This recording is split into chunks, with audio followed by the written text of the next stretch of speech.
real privilege to be here. And what's interesting is that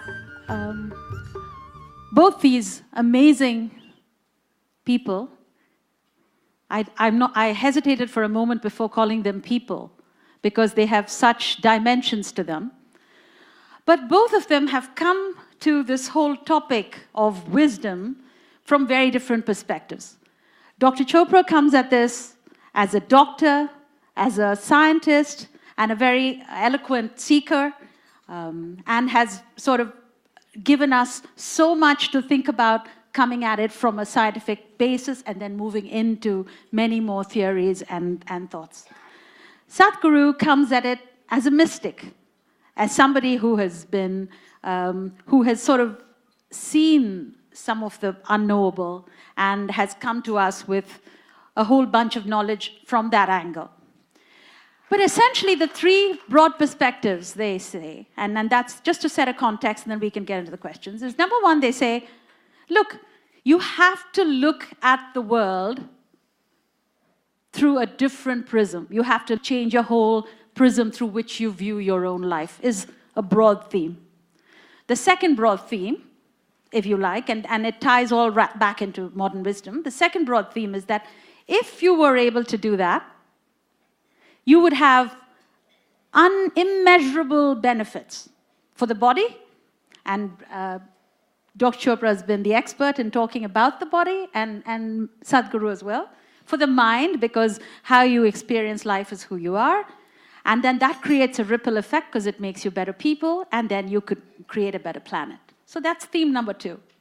And then theme number three is to do that, you have to do a whole lot of things. This is not something that just happens easily. You have to go through a lot of rigorous discipline, and you need a science and technology to get there, essentially. And that science and technology comes in the form of yoga, and different forms of yoga, different forms of inner engineering, and self-inquiry, self-knowledge, self-discipline, and so on, that Dr. Chopra talks about. So there's many, many techniques. So these are three broad themes. Has your own thinking changed over the last, I mean, you both have been talking about variations of this topic for a very long time. Could you just tell us, has that changed a lot? Can you both take that question?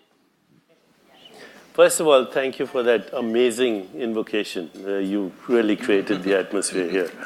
And it's a great honor to meet you again, Sadhguru, after all these years. I remember playing Frisbee with you in Puerto Rico.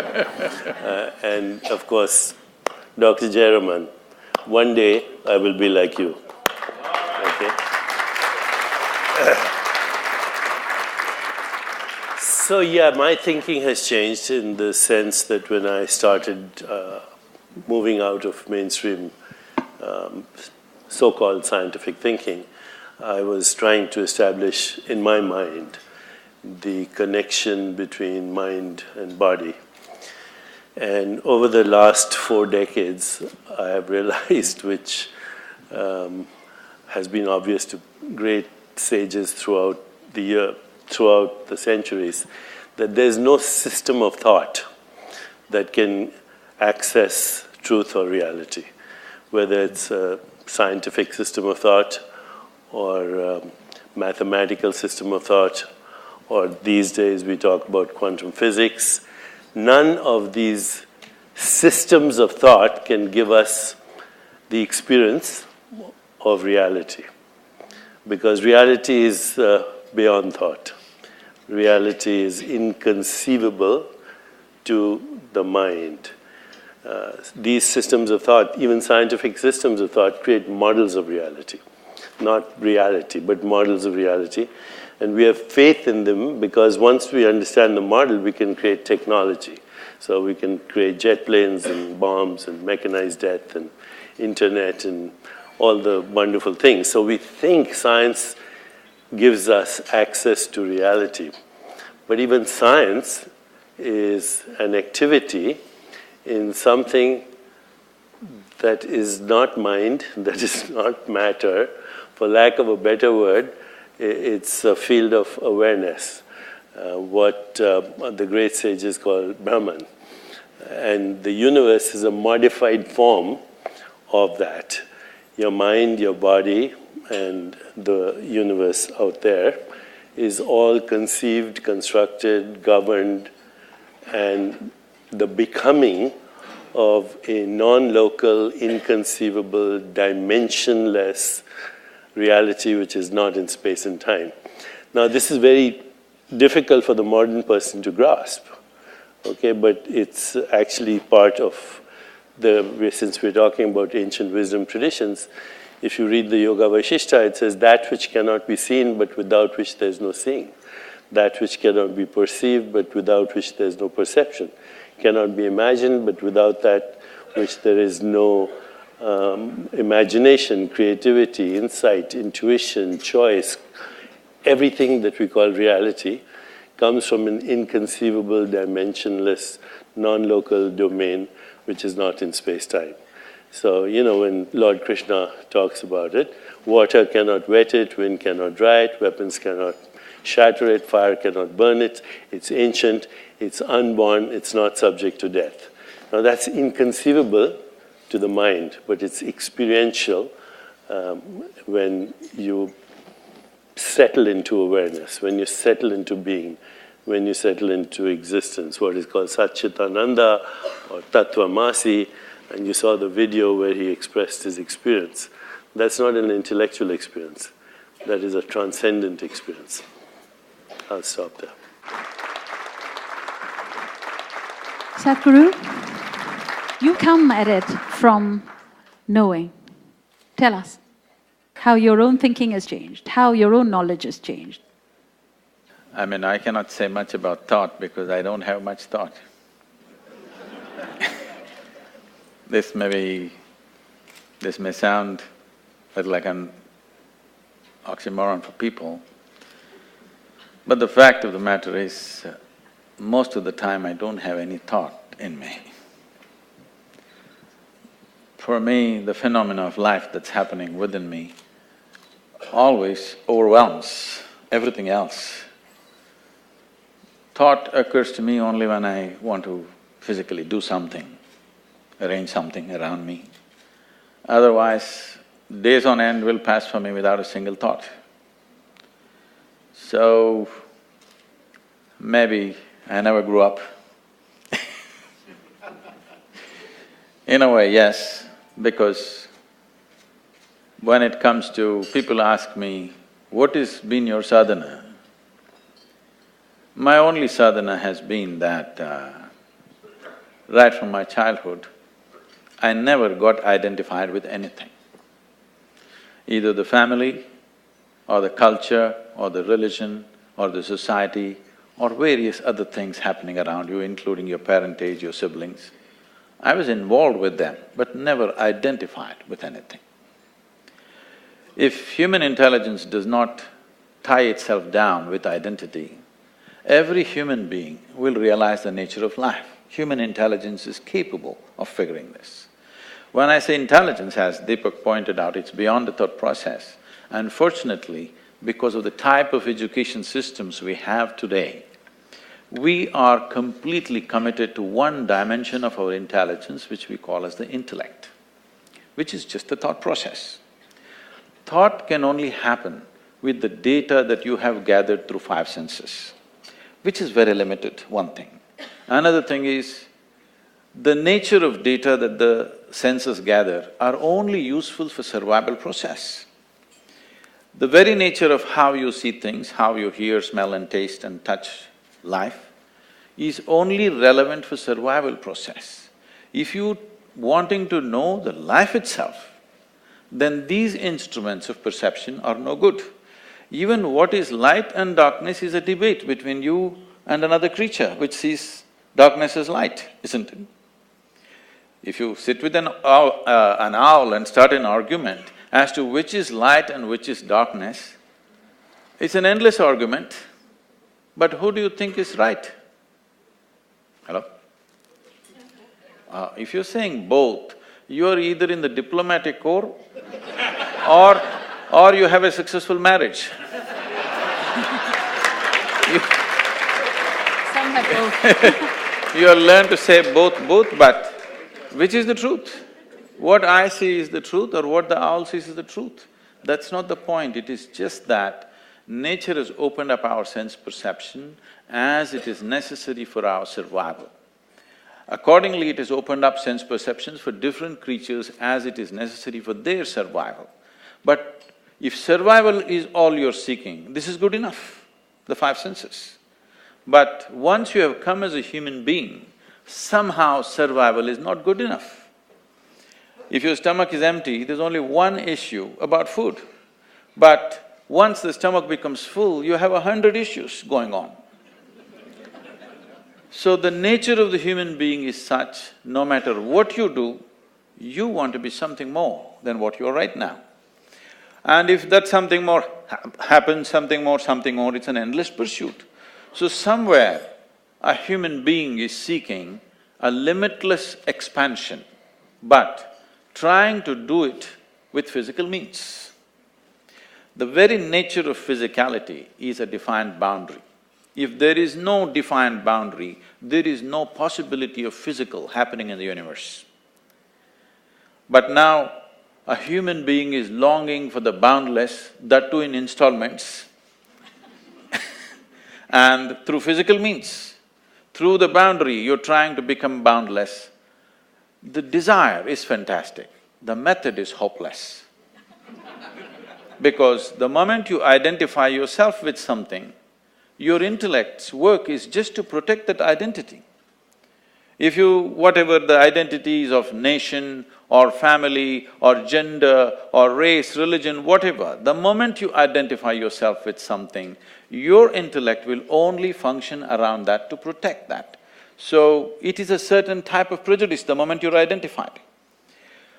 So, the only thing I did with my life is, I never identified myself with anything, and life just exploded within me in ways that thought seems so puny that I do not indulge in thought most of the time.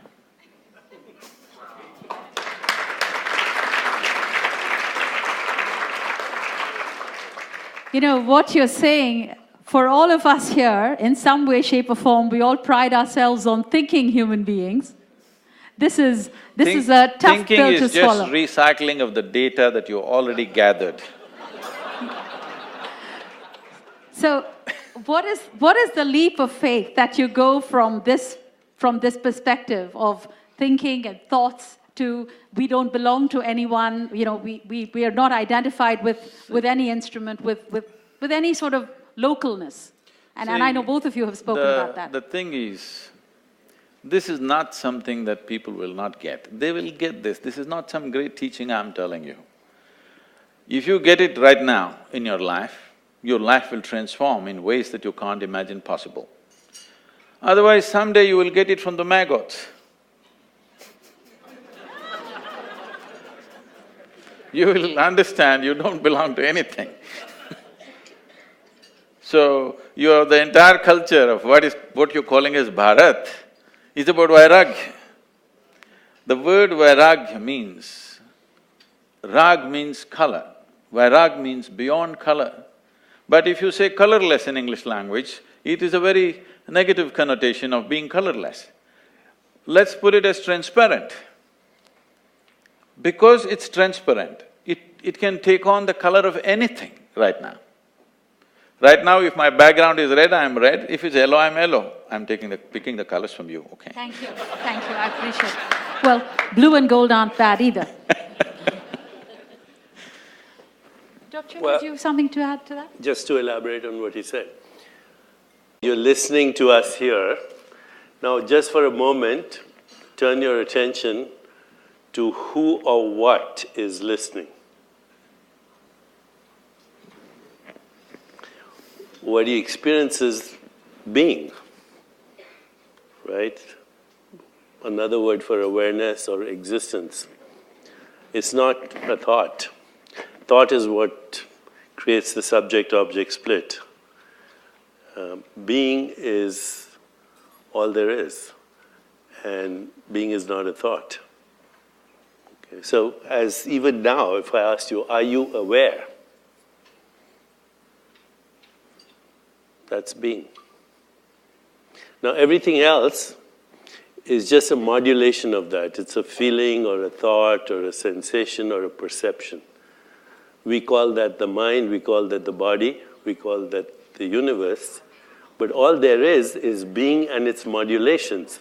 Because what you experience is sensations, images, feelings, and thoughts, and then you say, oh, that's a tree, that's a body, that's a universe, that's a rock. There are just different combinations of being and its modulations.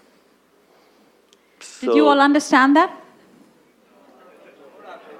Thoda sa, some. It's a very, and I think this is part of the complexity I think we all struggle with. Because you try to explain it in words. But again, as you're listening, turn to who is listening. And I think, Dr. Chopra, the interesting question is, and Sadhguru, this is for you as well. Essentially, what we are doing in this whole process of asking all of us to change the prism is you're essentially asking us to experience it in some way. Yeah, he said the mistake of the intellect. It's the mistake of the intellect, yes, that there is separation between observer and observed. Because the observer and observed as mind and body are a single holistic activity of the total universe.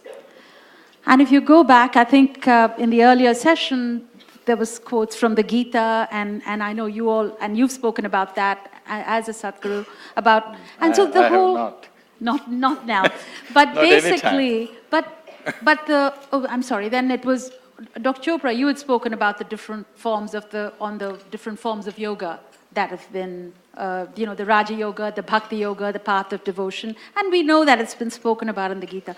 So what's so difficult? What is the barrier that people haven't seen it yet? It seems, in a way, it's an experience. It seems, it seems obvious at one level, and it's yet very difficult to grasp on the other. Could you just talk to us about what the barriers are? For some of us who were brought up, educated in a scientific worldview or in a worldview that emphasizes recycled information, as you said, or all of that, it's very difficult to intellectually get to being because we identify, as he said, with our perceptual experience, with our intellect, with our mind, with our ego identity. So it always seems a struggle till one day you stop struggling and you're there. And as he said, he never identified with anything. Once you identify with a thought or with a perception or with what you think is a knowing or a sensation or an emotion, then you're in time. Thought is in time, but being is not in time. Sadhguru, your thoughts? I mean, I'm completely spiritually uneducated. I don't know from where I have quoted. I have not quoted generally, except the grandmother Gita that's around us. I have to admit that I have neither read the Gita, nor the Vedas, nor the Upanishads, nor even the Yoga Sutra. I've never studied anything. The most profound literature that I read, I read English literature just for fun because I like the language. Otherwise, the most profound stuff that I read is asterisks. Is what? Asterisk. Asterisk comics, yeah. Because why I'm saying this is,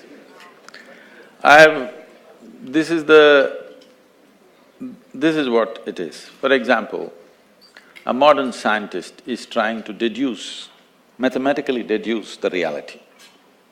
Everything has to fit in to his math, and he will deduct everything and say the entire universe is one. But it's not in his experience. A religious person will say, God is everywhere, so everything is one. But it's not yet in his experience. He believes. One is making deductions, another is believing. A yogi is a hard nut who doesn't believe anything, who doesn't want to deduce anything. Unless it becomes real within him, it's not real for him. So, because of this approach, I never found the need to read anything spiritual. If I read something, it may be a news magazine or literature or something else, but never anything spiritual, because I never wanted to clutter my own clarity with anything outside. And the only thing, the only and only thing I know is, I know this piece of life from its origin to its ultimate, and that's all. Because you know this piece of life, by inference, you seem to know everything else. Today there is a certain theory coming out which is called as the constructional theory. What they're trying to say is, whether you take an amoeba or a human being, whether you take the atomic or the cosmic, the fundamental design is same. It is just the sophistication and the complexity is multiplying. So if the fundamental design is same, if you want to know the entire universe, you just have to know this. And this is the only thing that's available to you, accessible to you. When I say this is the only thing available and accessible to you, see, right now you believe that you can see me sitting here, but that's not the fact of the matter. The fact is, light is falling upon me, reflecting, going through your lenses, inverted image in the retina, you know the entire story. So if you see me only within you. If you hear me only within you. Whatever ever happened to you, light and darkness happens within you, pain and pleasure happens within you, joy and misery happens within you, agony and ecstasy happens within you. Right now if I touch your hand, you think you're experiencing my hand. No, you're only experiencing the sensations in your hand. Or in other words, the entire human experience is happening within you. The very seat of your experience is within you. What is happening within you, at least you must be able to determine.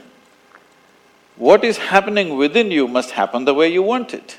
If what happens within you happens the way you want it, suddenly your ability to create what you want to happen in the world also is tremendously enhanced. Not because you know the world, because you know this. This is why realization was held as the biggest thing. You must understand it's realization, it's not an achievement. It is not an attainment, it's a realization. Realization means it's always there. I was stupid enough not to see it, suddenly one day I saw it. That's what realization means. Never we said any inner things or accomplishments or achievements, they are not any kind of peak climbing. It's just a realization, it's always been there. It was always been there to see. So everybody is quoting Gita, let me also quote. At some point it seems Arjuna asked, I don't know, it's been whether made up by somebody, it's really in Gita, please correct me if it is so. It seems Arjuna asked that, where is this truth that you're talking about? This intangible, unperceivable truth, where is it? It seems Krishna laughed and said, it's at the tip of your nose. Now there are many schools of yoga which are intensely focusing on the tips of their noses and getting headache. Try and see. What he is trying to say is, it is the most obvious thing. The most obvious thing, if you pay attention to your existence, not to your thought, not to your emotion, not to the arrangements of life that you've made around you, if you pay attention to the nature of your existence, it is the most obvious thing. It's at the tip of your nose is a metaphor in India that it is the most obvious thing. But by focusing on the tip of the nose, enlightenment will not happen, headache is guaranteed.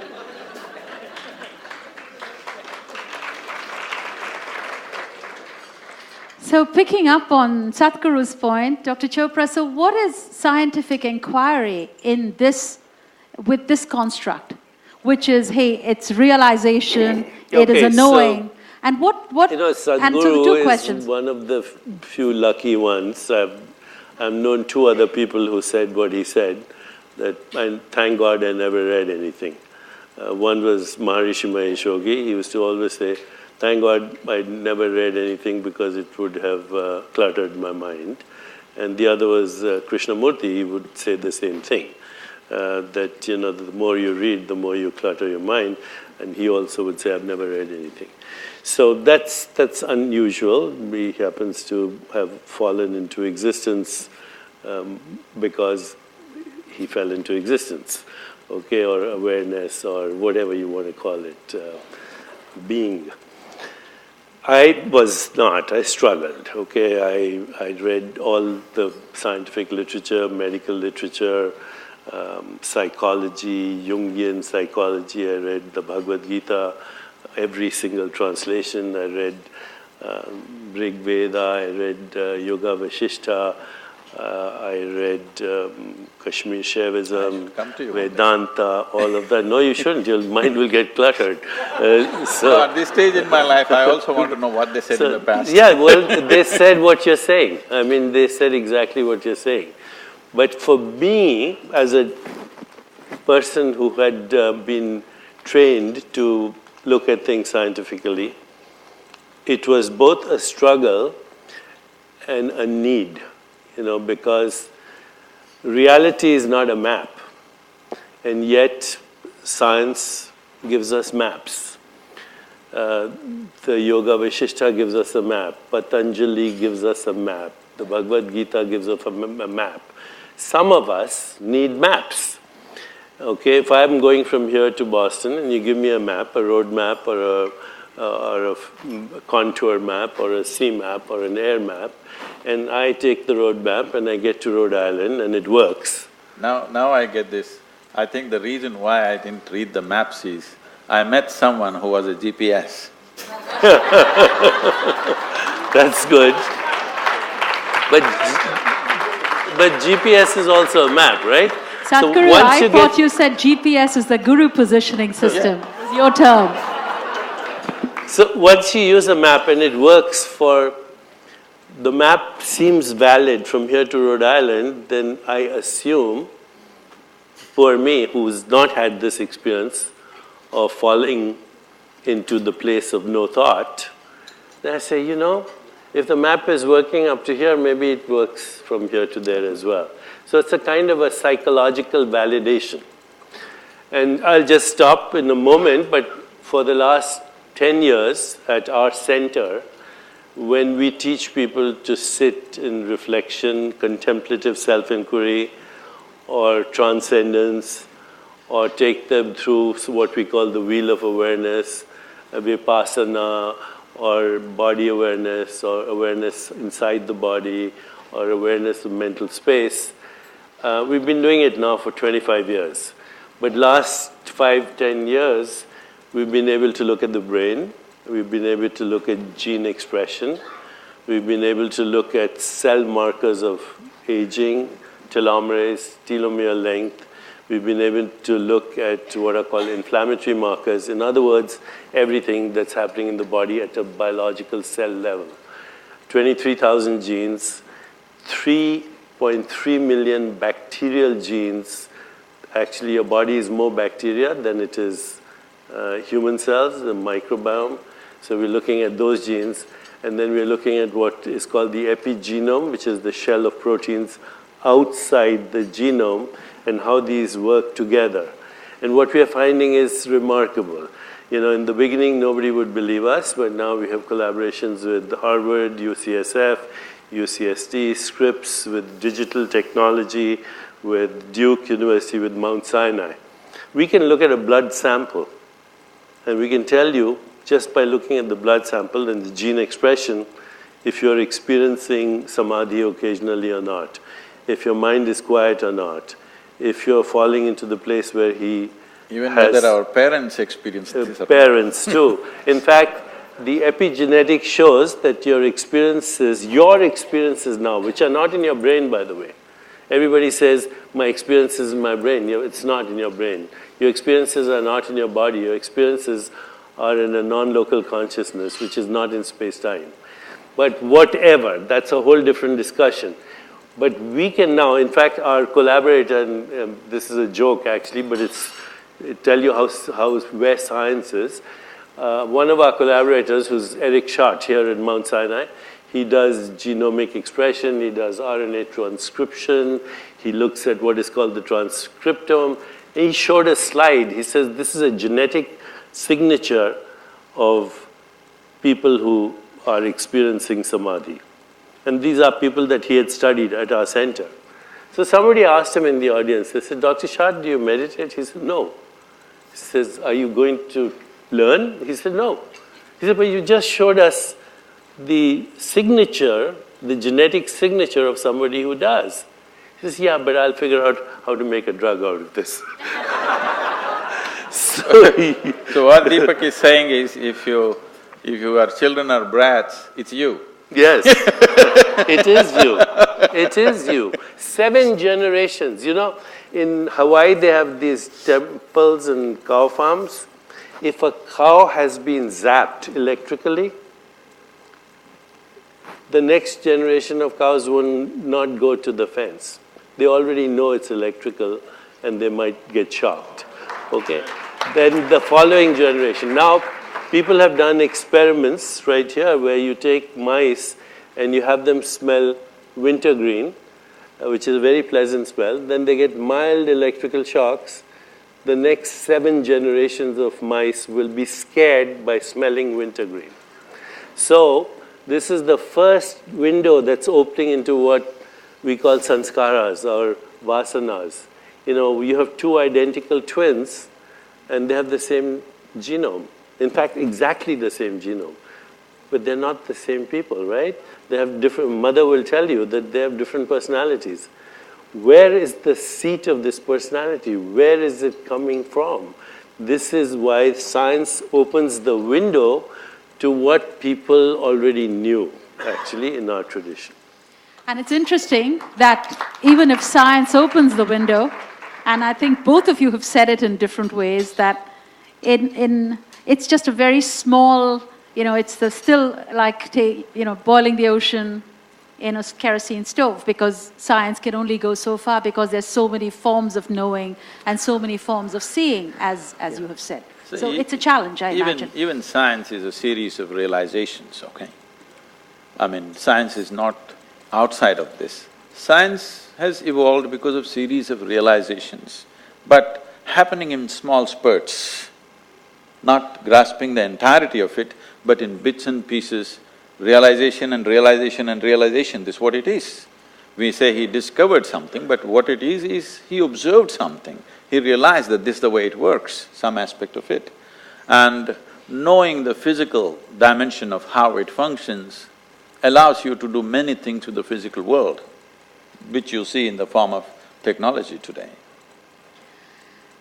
Very important thing though, but science has now brought us to what we call the portal or the door of the sub-empirical.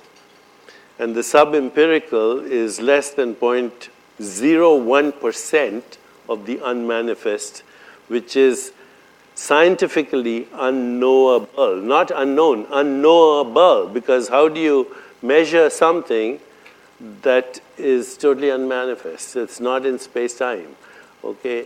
So once you get beyond, I think if I can elaborate on this for just 1 minute, the 2 most open questions in science today, there are 150 open questions, but the 2 most open questions, number 1 is, what is the universe made of?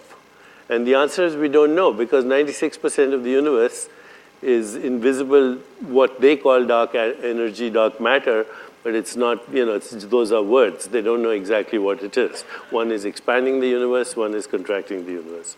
Dark energy, 96%, that leaves 4% of the universe, which is atomic. Of that 4%, 99.99% is invisible interstellar dust, which hasn't become stars and galaxies. So the visible universe, which is all the galaxies, the billions of stars, the trillions of planets, is 0.01%. Now that 0.01%, which is made of atoms, is made of particles, but particles, when you're not looking at particles or when they're not interacting with other particles, they disappear, they become waves. So what's the universe made of? Nothing. And this is a scientific fact. The second open question is, where does consciousness come from? And scientists are struggling because they think consciousness is a production of the brain. Just like, bile is a production of your gallbladder, or acid is a production of your stomach, pancreatic juice is made by your pancreas. Oh, so consciousness made by the brain. So they keep struggling. This is called the hard problem of consciousness. Sadhguru mentioned photons. Okay, this is the hard problem. This I'll just stop in 1 second. But right now you're looking at this. This is blue, this is red. You're seeing this beautiful shirt. What's coming to your eyes are colorless photons. What's going to your brain is an electrical current. What's happening in your brain is chemistry. You're not experiencing chemistry or electrical currents. You're experiencing a three-dimensional reality in space-time. No one knows how that happens, so they keep struggling and struggling. If I ask you to imagine a beautiful sunset on the ocean, do it right now. You see a picture. There's no picture in your brain. So, the fact that the brain produces consciousness is just an idea. Nobody has ever proved that. Consciousness is not in the brain. The brain is in consciousness. The body is in consciousness. The mind is in consciousness. The whole universe is in consciousness. And you cannot get at it through a system of thought. For this, to further, make it into an experiential process, what Deepak said just now. You obviously cannot access it with thought process because thought is an accumulated information which you're recycling according to your convenience. Right now, our ideas of who we are, or what I am and what I am not, is determined by this. If you just do this simple experiment right now, take your right hand and touch your left hand, please, all of you. Can you do this? Is that you? Is that you? Yes. Just touch the chair on which you're sitting. Is that you? Oh, who's this? But it is. You own the… It is. Now, in your experience, this is me and this is not me. The basis of this experience is coming from this. Where there is a sensation, you think it's me. Where there is no sensation, you think it's not me. Right now, the water in the glass is not you, but if you consume it, it becomes you. And these whatever number of kilograms you carry right now, all this was all over the planet, and today it's me. The air that you breathe, what is not you is becoming you. The food on your table, what is not you is becoming you right now. This moment, what is not you, in a couple of hours it becomes you. So, your experience of myself is basically the boundaries of your sensation. The nature of the boundaries of sensation are such, if you allow your life energies to be in a certain level of exuberance, you will see the boundaries of your sensation will expand. You can just know this just by rubbing your hands and holding it like this, you will see something begins to happen between your hands. There are sensations transmitting between the two hands. Or if you've been very joyful or ecstatic at a certain moment, you will see sensations seem to be all over the place. If you create a certain system within you where your life energies are kept in a certain level of exuberance, then the sensory body will expand. If the sensory body, let us say, became as big as this hall, then you will experience everything in this hall and everybody in this hall as a part of yourself, like you experience the 5 fingers of your hand as yourself right now. So what is referred to as yoga is, the word yoga means union. That means you experience the entire universe as yourself.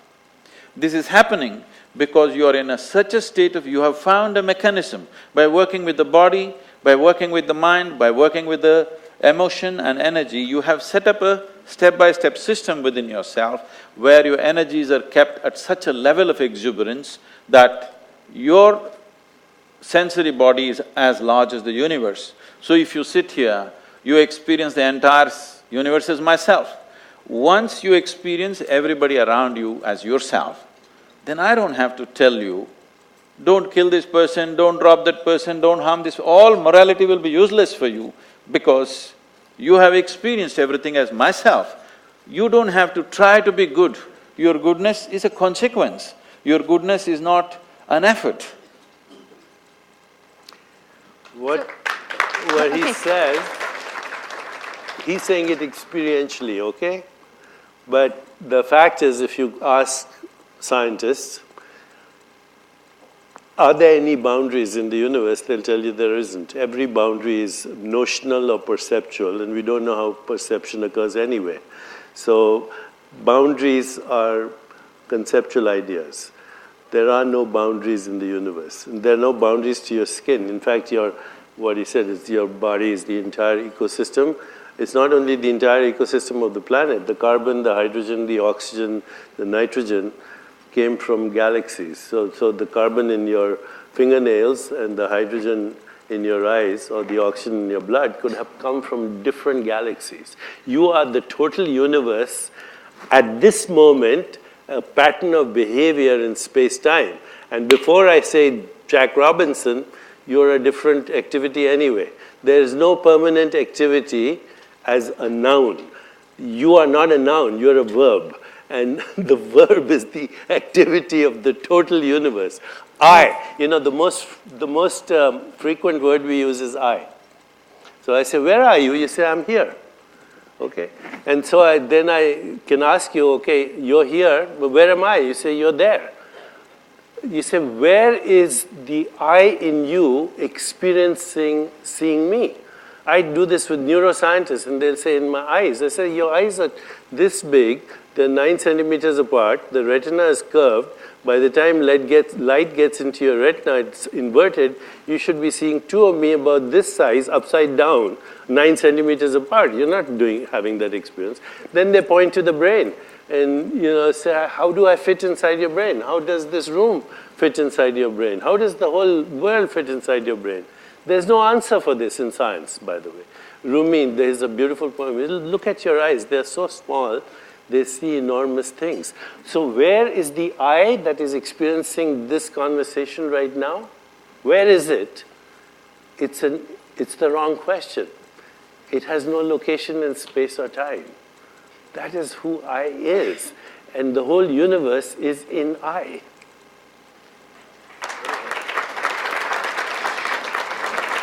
So just let's wrap up this segment of the discussion. If you had $10 billion to spend on scientific exploration or giving experiences to people to get their own path of realization, where would you spend it? Both of you. Well, I want individual answers. 10, 12 words or less. The answer is obvious, experience, but I would have a problem with that because I work with scientists. I'm going from here to a conference on science. I need to be able to talk to my peers. Okay, so while the answer is experience, and experience doesn't cost $10 billion, I would probably go science just because I'm still struggling with my scientific peers. Sadhguru? The experience has not become widespread because there is no infrastructure. Neither physical infrastructure nor human infrastructure. For example, in this country 150 years ago, they tell me over 94% of the people were illiterate. Today, 100% literacy. How does it happen? Because somebody built the schoolroom, somebody trained the teachers. That infrastructure for inner experience has been wiped out in the last few centuries. So how do you expect it to happen? One guy talking here, one guy talking there is not going to make it happen.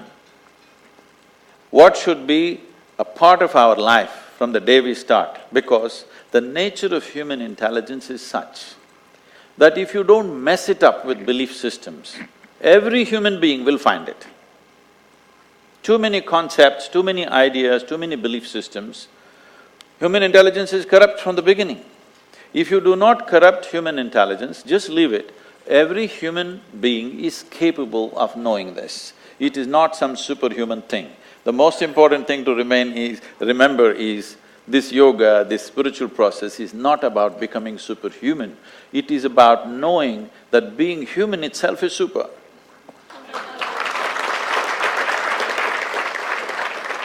What's your definition of success? Success is the ability to love and have compassion. Success is, to some people, the progressive realization of worthy goals.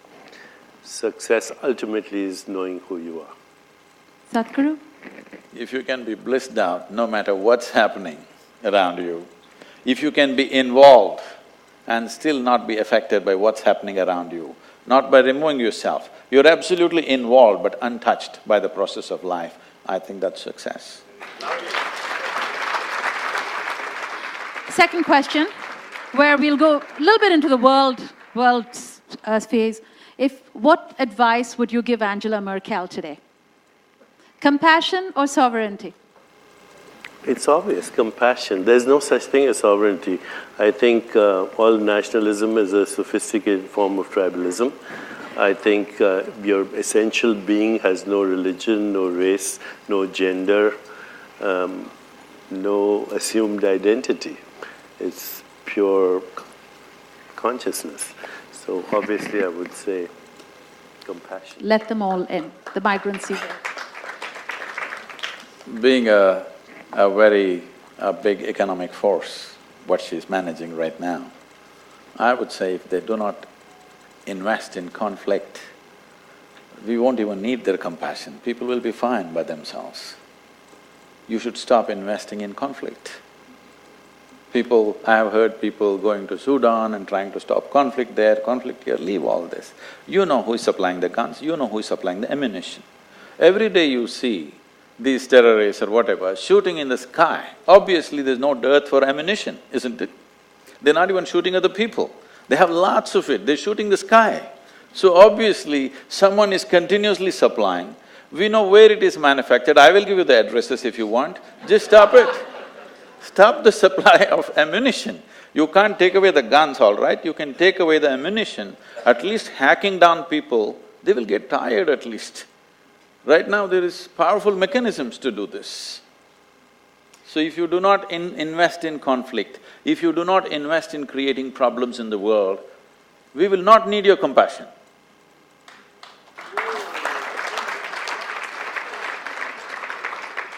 And as a final question, if there is a saying or an affirmation that we could all use in our everyday lives, as we all progress in our quest, whatever that quest is, what would that be? What would you advise to each one? What do each one hold? Would you like to share with us? Might seem very banal. Take it easy. Easy come, easy go. That's my epitaph. There is no need to believe or disbelieve anything. What you know, what you do not know, you do not know. If this one thing comes into every human being, everything will run smoothly around us. Thank you both. Ladies and gentlemen, let's give a very big hand to Sadhguru and Deepak Chopra.